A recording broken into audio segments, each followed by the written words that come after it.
মৰমৰ ছাত্ৰ ছাত্ৰীসকল, তোমালোকৰ প্ৰিয় চেনেল ইংলিছ লাৰ্ণিং আছামলৈ মই তোমালোকক স্বাগতম জনাই আজি মই তোমালোকৰ অহা এইচএছ ফাইনেল এক্সামিনেশ্যন 2025ৰ প্ৰস্তুতি হকে ছ'চিয়লজি কিতাপৰ এটি দীঘল প্ৰশ্নৰ সমাধান লৈ উপস্থিত হৈছোঁ। এই ভিডিঅ'ত মই তোমালোকৰ আগত 2012 আৰু 2013 বৰ্ষত অহা 11টামান লং কোশ্চিন সমাধান সহ আলোচনা কৰিম আৰু আশা কৰিম সেই 11টা লং কোশ্চিনে তোমালোকৰ অহা পৰীক্ষাত সহায় কৰিব। গতিকে মৰমৰ ছাত্ৰ ছাত্ৰীসকল, বলাচোন আজিৰ ভিডিঅ'ৰ মূল বিষয়বস্তু লৈ জানিবলৈ প্ৰয়াস কৰোঁ। পোনপ্ৰথমতে মই তোমালোকৰ আগত 2012 বৰ্ষৰ কোশ্চিন পেপাৰ লৈছোঁ। তাৰ পৰা দেখা কোশ্চিন নম্বৰ 3ৰ এইটো লৈছোঁ। সামাজিক শ্ৰেণীৰ 4টা বৈশিষ্ট্য আলোচনা কৰা। ইয়াতে দিয়া হৈছে সামাজিক শ্ৰেণীৰ 4টা বৈশিষ্ট্য হ'ল নম্বৰ 1 আন্তঃক্ৰিয়াবাহী, নম্বৰ 2 শ্ৰেণী সচেতনতা, নম্বৰ 3 ক্ষণস্থায়িত্ব, নম্বৰ 4 গতিশীলতা। যেহেতু এইটো দীঘল প্ৰশ্ন, তোমালোকে এই 4টা পইণ্টৰ অকণমান এটা বা দুটা শাৰীকৈ তোমালোকে ডিছকাছ কৰি যাবা। নিশ্চয় তোমালোকৰ একুৰেট এনচাৰ হ'ব আৰু ফুল নম্বৰ তোমালোকে পৰীক্ষাত পাবা। তাৰপিছত দিছে সামাজিক বৰ্জন কি বুজা। সামাজিক বৰ্জনৰ 3টা কাৰণ উল্লেখ কৰা। দেখায় ইয়াতে দিয়া হৈছে যে কোনো এজন ব্যক্তিক সমাজৰ কিছুমান সুবিধা আৰু সম্বন্ধৰ পৰা আঁতৰাই ৰখা ব্যৱস্থাকে সামাজিক বৰ্জন বা পৃথকীকৰণ বোলা হয়। তোমালোকৰ পৰীক্ষাত কেতিয়াবা সামাজিক পৃথকীকৰণো দিব পাৰে বা সমাজৰ পৰা কেনেকৈ পৃথক কৰা হয় বুলি লিখি বুজায়, এনেকুৱাও তোমালোকৰ প্ৰশ্নত দিব পাৰে। সামাজিক বৰ্জনৰ 3টা কাৰণ হ'ল নম্বৰ 1 লিংগ ভেদে সমাজত সামাজিক বৰ্জনৰ সৃষ্টি হ'ব পাৰে। ধৰ্মৰ কাৰণে সামাজিক বৰ্জন সৃষ্টি হ'ব পাৰে। নম্বৰ 3 শাৰীৰিক অক্ষমতাৰ কাৰণে সামাজিক বৰ্জন বা পৃথকীকৰণৰ ব্যৱস্থাৰ সৃষ্টি হ'ব পাৰে। এইখিনিতে মই তোমালোকক উল্লেখ কৰিব খোজোঁ যে তোমালোকৰ প্ৰিয় চেনেল ইংলিছ লাৰ্ণিং আছামত ইতিমধ্যে ভালেখিনি ছ'চিয়লজিৰ কোশ্চিন পেপাৰ বা ইম্পৰ্টেণ্ট কোশ্চিন আনচাৰ আলোচনা কৰা হৈছে। নিশ্চয় তোমালোকে এইখিনি চাবা, কাৰণ সেইখিনি তোমালোকৰ অহা পৰীক্ষাৰ কাৰণেও খুব দৰকাৰী।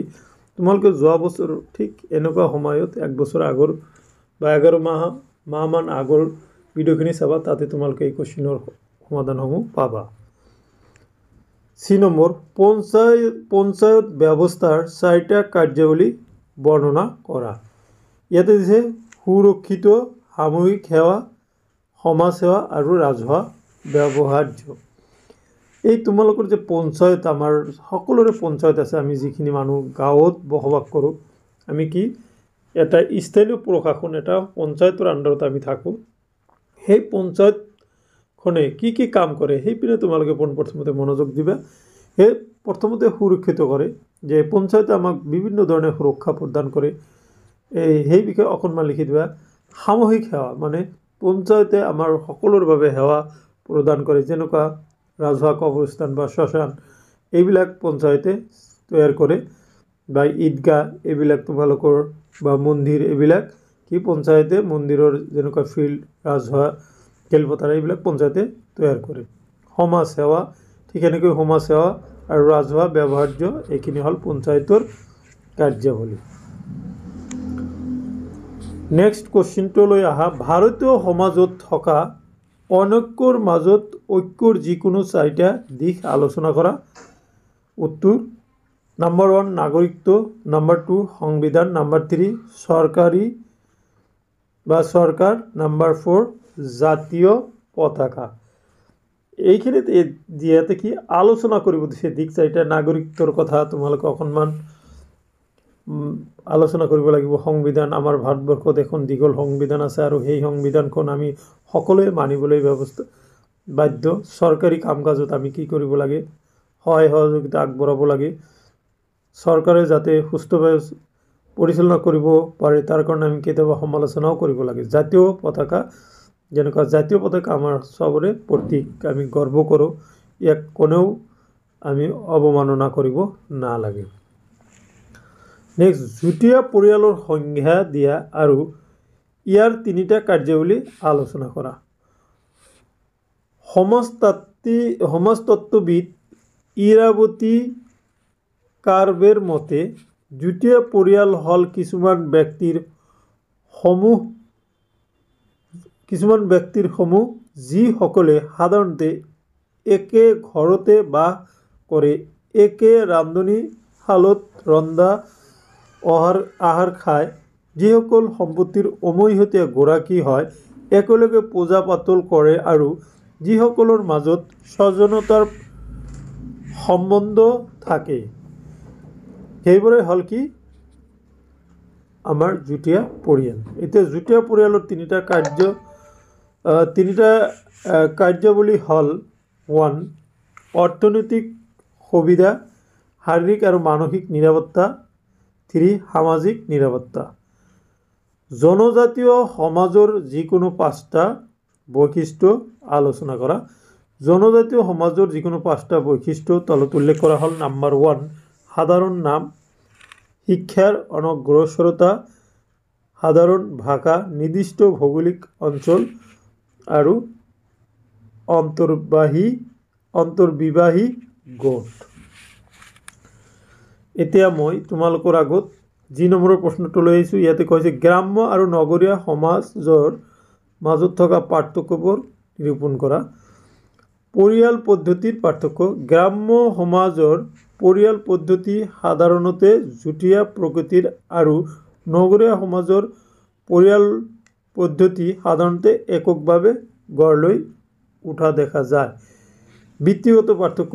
গ্ৰাম্য সমাজৰ লোকসকলৰ প্ৰধান জীৱিকা হৈছে কৃষি, কিন্তু নগৰীয়া সমাজৰ বিভিন্ন ধৰণৰ জীৱিকা থাকে। জনসংখ্যাৰ আকাৰ। গ্ৰাম্য সমাজৰ জনসংখ্যাৰ ঘনত্ব কম, আনহাতে নগৰীয়া সমাজৰ জনসংখ্যাৰ ঘনত্ব বেছি। আচাৰ ব্যৱহাৰ। গ্ৰাম্য সমাজত বসবাস কৰা লোকসকল সাধাৰণতে সহজ সৰল, অতিথিপৰায়ণ আৰু স্পষ্টবাদী, আনহাতে নগৰীয়া সমাজৰ লোকসকল সাধাৰণতে কৃত্ৰিম, আত্মকেন্দ্ৰিক আৰু সংকীৰ্ণ মনোভাৱৰ হয়। গতিশীলতা। গ্ৰাম্য সমাজৰ গতিশীলতা অতি লেহেম, কিন্তু নগৰীয়া সমাজৰ গতিশীলতা তীব্ৰ। সম্পৰ্কৰ পাৰ্থক্য। গ্ৰাম্য সমাজৰ লোকসকল বিভিন্ন ক্ষেত্ৰত পাৰস্পৰিকভাৱে নিৰ্ভৰশীল হয়, আনহাতে নগৰীয়া সমাজৰ লোকসকলৰ মাজত এনে সম্পৰ্ক দেখা নাযায়। এতিয়া মই তোমালোকৰ আগত 2013 বৰ্ষৰ কেইটামান প্ৰশ্ন আলোচনা কৰিম।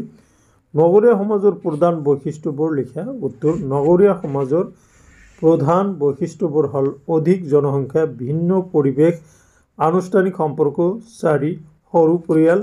5. বিভিন্ন ভিত্তি। নেক্সট, আধুনিক পৰিয়ালে সন্মুখীন হোৱা যিকোনো 4টা সমস্যা ব্যাখ্যা কৰা। আধুনিক সমাজে সন্মুখীন হোৱা যিকোনো 4টা সমস্যা তলত উল্লেখ কৰা হ'ল, তোমালোকে অকণমান ব্যাখ্যা কৰি দিবা।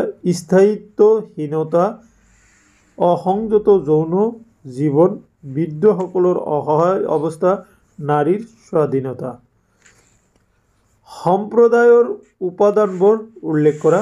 সম্প্ৰদায়ৰ উপাদানবোৰ হ'ল ব্যক্তিৰ সমষ্টি, নিৰ্দিষ্ট ভূখণ্ড, সাম্প্ৰদায়িক মনোভাৱ, স্থায়িত্বতা আৰু বিশেষ নাম। তাৰপিছতে সামাজিক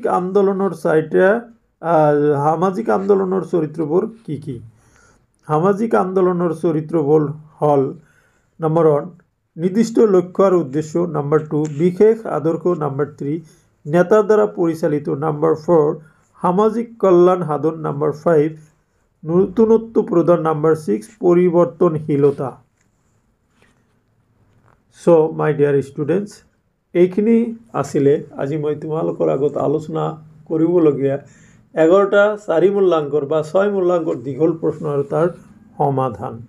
নিশ্চয় তোমালোকে এই দীঘল প্ৰশ্নকেইটাৰ জৰিয়তে তোমালোকৰ অহা পৰীক্ষাত সহায় পাবা। লগতে তোমালোকৰ যিহেতু পৰীক্ষা 17 তাৰিখত আছে, গতিকে ভালেকেইদিন সময় আছে। মই প্ৰত্যেক দিনে তোমালোকৰ আগত ভিডিঅ' আপলোড কৰি থাকিম। তোমালোকে তোমালোকৰ একমাত্ৰ প্ৰিয় চেনেল ইংলিছ লাৰ্ণিং আছামত ভিডিঅ'বিলাক চাই নিশ্চয় উপকৃত পাবা। আশা কৰিম পৰীক্ষাটো হেল্প কৰিব। আৰু যিসকল মৰমৰ ছাত্ৰ ছাত্ৰী ছ'চিয়লজি ছাবজেক্ট আছে তোমালোকে মোক কমেণ্ট কৰিবা আৰু তোমালোকৰ ফোন নম্বৰটো মোক দিবলৈ চেষ্টা কৰিবা। Thank you so' much.